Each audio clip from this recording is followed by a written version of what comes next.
안녕하세요. 미국과 국제사회 바로 알기 방송의 마이클 심입니다. 8년째 좌파 정권이 지속되고 있는 캐나다에 드디어 보수 우파의 바람이 강하게 일고 있습니다. 자, 우리말에 꼬리가 길면은 밟힌다고 했는데 겉으로는 리버럴을 지향하면서 실제적으로는 사회주의와 전체주의를 푸시하면서 밀어대고 있는 캐나다의 트루도 수상의 본색이 드러나면서 많은 캐나다 사람들이 깨어나고 있습니다. 자, 이 신문 기사에서도 보시다시피 Pierre Poilievre may be on his way to becoming Prime Minister. 자, 피에르 폴리비에르가 수상이 되는 길로 가고 있는 것 같다라는 이러한 기사들이 요즘에 캐나다에서 많이 나오고 있습니다. 오늘은 미국의 이웃나라인 캐나다에 부는 변화 이야기를 여러분들과 같이 나눠보려고 합니다. 그 전에 광고 말씀 한두 개 드리고 이야기를 이어가도록 하겠습니다. 마이클 심 TV는 우파 방송으로 분류가 돼서 노란 딱지가 계속 붙고 있어서 광고 수입이 전혀 없습니다. 여러분들께서 보내주시는 자율 구독료로 마이클 심 TV를 운영하고 있으니까 지금 화면에 보시는 여러 가지 송금 방법 중에 하나를 선택하셔서 여러분들께서 자율적으로 정하신 액수와 자율적으로 정하신 횟수로 후원을 해주시면 마이클 심 TV를 계속해서 이어가는데 큰 도움이 되겠습니다. 자, 오늘도 뉴욕에서 구독자 한 분이 편지에 이렇게 후원금을 동봉하셔서 저는 뉴욕에서 작은 입시학원과 여름 캠프를 운영하고 있습니다. 얼마 전에는 저희 집사람과 딸아이와 함께 뉴욕 강연도 들었습니다. 그리고 신 박사님의 애국심과 노고에 많은 감명을 받았고 조금이라도 함께 하고 싶은 마음에 작은 후원금을 보냅니다 라고 하시면서 적지 않은 후원금을 이렇게 보내오셨습니다. 정말로 다시 한번 감사의 말씀을 드립니다. 제가 그 앞에 앉으셔서 따님과 함께 이렇게 그 부부분께서 오신 것을 기억을 하고 있습니다. 정말로 감사드리고 이 정말로 훌륭한 미국을 다시 한번 재건하는데 이렇게 작은 힘이나마 저도 노력을 하고 있는데 이렇게 노력을 하는 동지분께서 계신다는 것을 알면 정말로 큰 힘이 됩니다. 자, 그리고 여러분들 집이나 사무실에서 우리가 컴퓨터 프린터를 다 쓰시죠?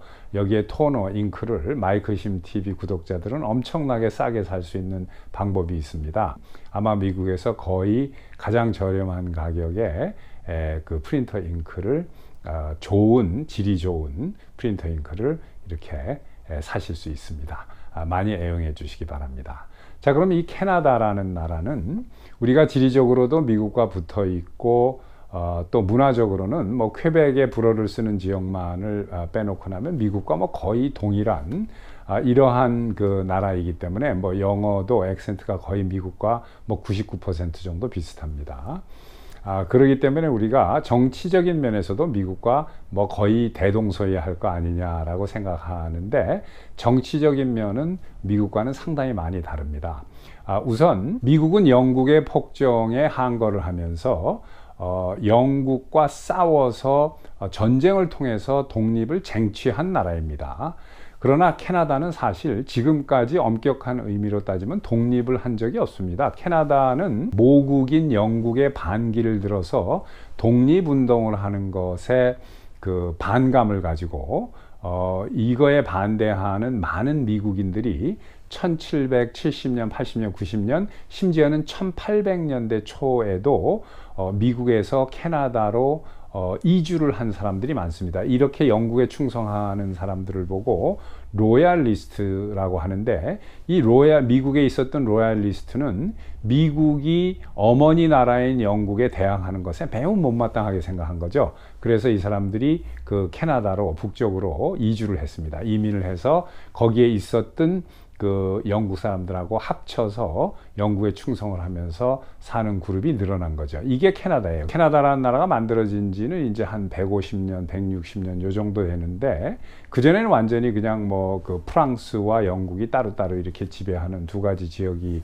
있었지만은 캐나다가 거의 모든 것을 영국의 허가를 받아서 운영하는 그런 나라였고 1980년대까지도 외교권은 캐나다가 가지고 있지 않고 영국이 가지고 있었습니다. 그러나 마지막으로 영국이 그 캐나다가 다른 나라와 수교를 할 수 있는 권한을 영국이 캐나다로 넘겨줬습니다. 1980년, 한 40여 년 전에. 그리고 그때까지 캐나다는 national flag, 그러니까 그 국기는 있었지만 national anthem, 국가가 없었습니다. 그래서 그 이후로 이제 공모를 통해서 오 캐나다 하면서 이렇게 국가를 선정을 했습니다. 물론 오 캐나다는 그 전에도 많이 불렸습니다. 국가로 선정되기 전에도. 하지만 정식 국가가 된 거는 얼마 안 되는 그러한 나라입니다. 그리고 말씀드렸듯이 지금도 실제적으로 그 국왕, 그 국가 원수, 나라의 최고 수반은 영국의 왕으로 되어 있습니다. 자, 물론 완전히 독립국가라고 봐야 됩니다. 왜냐하면 영국에서 정치에 간섭을 하거나 그러진 않는데, 그래도 상징적으로 영국의 왕이 그 영국을 대표해서 나와 있는 Governor General이라고 그래서 수상위에서 영국과의 그 커뮤니케이션을 하는 사람이 있긴 있습니다. 물론 상징적인 자리예요. 실권은 없습니다만은. 아무튼 이렇듯이 캐나다와 미국은 정치적인 배경도 다르고, 그리고 또 캐나다는 거의 미국과 비슷한 엄청나게 광활한 대지에 풍부한 지하자원의 인구가 얼마 안 됩니다. 요즘엔 좀 늘어서 4천만 가까이 되지만은, 그래도 그 땅에 비교하면은 엄청나게 적은 인구가 큰 자원을 가지고 풍요롭게 사는 나라죠. 그리고 사회보장제도도 잘 돼 있고 전국민 의료보험이라든가 이렇게 해서 미국과는 많이 다른 거의 국민의 한 80~90%의 경제적인 수준이 비슷합니다. 그리고 정치적으로도 말씀드렸듯이 영국의 영향을 받아서 영국식 정치인데 서로 막 목숨을 걸고 이념의 차이 때문에 막 이렇게 강력하게 주장하고 이러질 않습니다. 그래서 매우 평화스럽고 자유스러운 그런 생활을 구가하고 있는 그러한 나라인데, 자, 한 열흘 전에 노바스코시아의 할리팍스시에서 NAIG 게임이 있었습니다. 매우 큰 게임인데 기사에서 보시다시피 Prime Minister Justin Trudeau booed heavily at North American Indigenous Games라고 나와 있습니다. 자, 이 North American Indigenous Game이라는 게 뭐냐면은 미국과 캐나다의 그 원래 북아메리카 원주민들끼리 모여서 자기네들끼리 하는 올림픽 게임 같은 거예요. 자, 여기서 그래도 수상이 나와서 개막식에서 연설을 하는데 얼마만큼 심하게 야유를 했냐면은 말을 잘 이어가지 못할 정도로 이렇게 야유를 했어요. 여기서 부라는 이야기는 야유했다라는 이야기입니다.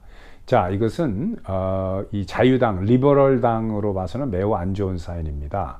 자, 캐나다는 영국의 정치 형태를 그대로 그 답습을 해서 두 개의 큰 정당이 있습니다. 하나는 리버럴당이고 자유당이죠. 또 하나는 컨서버티브 당입니다. 보수당인데, 물론 그린 파티도 있고 신민당도 있고 몇 개가 있지만 그거는 퍼센티지가 아주 적고, 캐나다는 이렇게 리버럴 성향이 강한 나라입니다. 특히 퀘벡, 불어를 쓰는 이 퀘벡권은 거의 다 모든 사람들이 그냥 그 리버럴이라고 보면 돼요. 그리고 그 퀘벡의 그 이외의 지역은 이제 그 보수 성향이 많은, 그러니까 잉글리시 스피킹을 하는 지역은 보수 성향이 많고, 이 프렌치 스피킹을 하는 퀘벡은 이 진보적인, 그러니까 리버럴 성향이 많다, 이렇게 보면은 틀림없습니다. 그런데 이렇게 리버럴 성향이 강한 캐나다에서 리버럴 당의 당수이면서 현재 총리가 이런 식으로 부를 당하는 데는 그 이유가 충분히 있습니다. 우선 이 저스틴 트루도가 QCJO라는 Qualified Canadian Journalism Organization의 약자입니다. 캐나다 내 모든 언론사, 그러니까 신문사와 라디오, TV, 또 SNS, 유튜브까지 모든 언론을 다루는 언론사들의 평가를 해서 라이센스를 줍니다. 라이센스를 못 받아도 언론사로 운영을 할 수는 있어요. 근데 라이센스를 받는 거와 못 받는 게 무슨 차이가 있냐면, 라이센스를 받으면은 캐나다 정부가 이 주최하는 모든 행사에 기자로 참가할 수 있고, 캐나다 정부에서 인포메이션을 주고 캐나다 정부에 관련된 뉴스라든가 이런 것들을 협조받으면서 보도를 할 수가 있습니다. 그런데 라이센스를 못 받은 언론사들은 그게 안 되는 거예요. 도대체 무엇을 가지고 평가하냐면 그 기준이 애매모호합니다. 여기에 5명의 평가위원이 있는데 이 사람들이 미스인포메이션과 디스인포메이션을 본다는 겁니다. 그러니까 미스인포메이션이라는 것은 잘못된 정보라는 뜻이고, 디스인포메이션이라는 것은 일부러 가짜 정보를 퍼뜨리는 것을 디스인포메이션이라고 합니다. 그러니까 현재 캐나다의 집권당인 리버럴당에 반대한다거나 비판적인 쪽의 언론사에게는 이런 이 라이센스를 안 주려고 그 미스인포메이션, 디스인포메이션이 많다라고 하는 식으로 하면서 이걸 안 주겠다는 겁니다.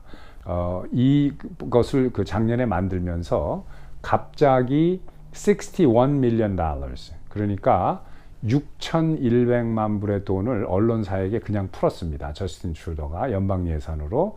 왜냐? 보통 사람들이 생각해봐도 이런 라이센스를 준다고 하는 것은 상식적으로 이해가 안 가죠. 캐나다 같이 이런 자유민주 국가에서.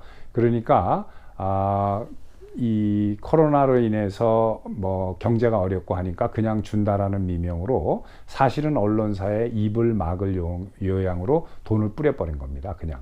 그리고 그뿐만 아니라 작년부터 지금 저스틴 트루도가 세금법을 수정을 하고 있는데, 이 라이센스를 받은 언론사는 감세 혜택을 주는 법을 지금 만들었습니다. 그리고 그뿐만 아니라 구독자들도 이 라이센스가 있는 그 신문사나 또는 방송국의 케이블 뉴스라든가 이런 것을 봤을 때 자기 구독료나 이런 것을 개인 세금을 보고할 때 공제할 수 있도록 이렇게 해주는 이런 법안을 작년부터 만들어 오고 있는데, 지금 거의 통과가 되는 그러한 쪽으로 와 있습니다. 왜냐하면 리버럴이 다 지금 연방 정치를 잡고 있으니까.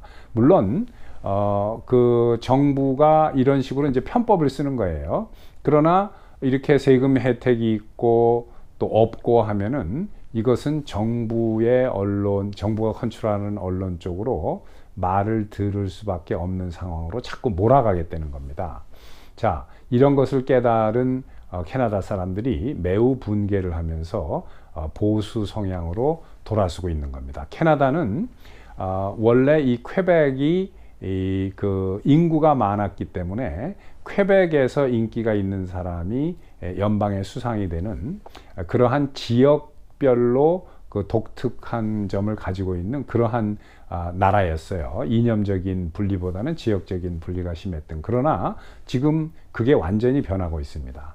이 정치에서 많은 정치인들이 눈여겨서 보고 있는 게 인구 통계의 변화입니다. 근데 지금 과거에 전통적으로 퀘벡에서 인기가 있는 사람이 수상이 되는 시대는 지금 캐나다도 끝나고 있는 겁니다. 왜 그러냐면 캐나다 인구가 지금 현재 4천만 정도 이민으로 인해서 많이 늘었는데, 퀘벡의 인구는 지금 25%도 안 됩니다. 캐나다에. 왜 그러냐? 지금 약 900만 정도가 조금 넘는데, 캐나다가 한 15년, 20년 전까지만 해더라도 3천만 정도가 될까 말까 했거든요. 지금 캐나다 인구가 4천만입니다. 그리고 더 이상 퀘벡이 캐나다에서 인구가 가장 많은 주가 아니에요. 지금은 온타리오가 캐나다에서 인구가 가장 많은 주입니다. 캐나다는 주로 이제 프로빈스라고 하는데, 온타리오 프로빈스의 인구가 1,500만 정도에 육박합니다. 그리고 퀘벡은 900만 밖에 되질 않고, 그리고 캐나다에서 가장 인구가 많은 도시도 역시 토론토입니다.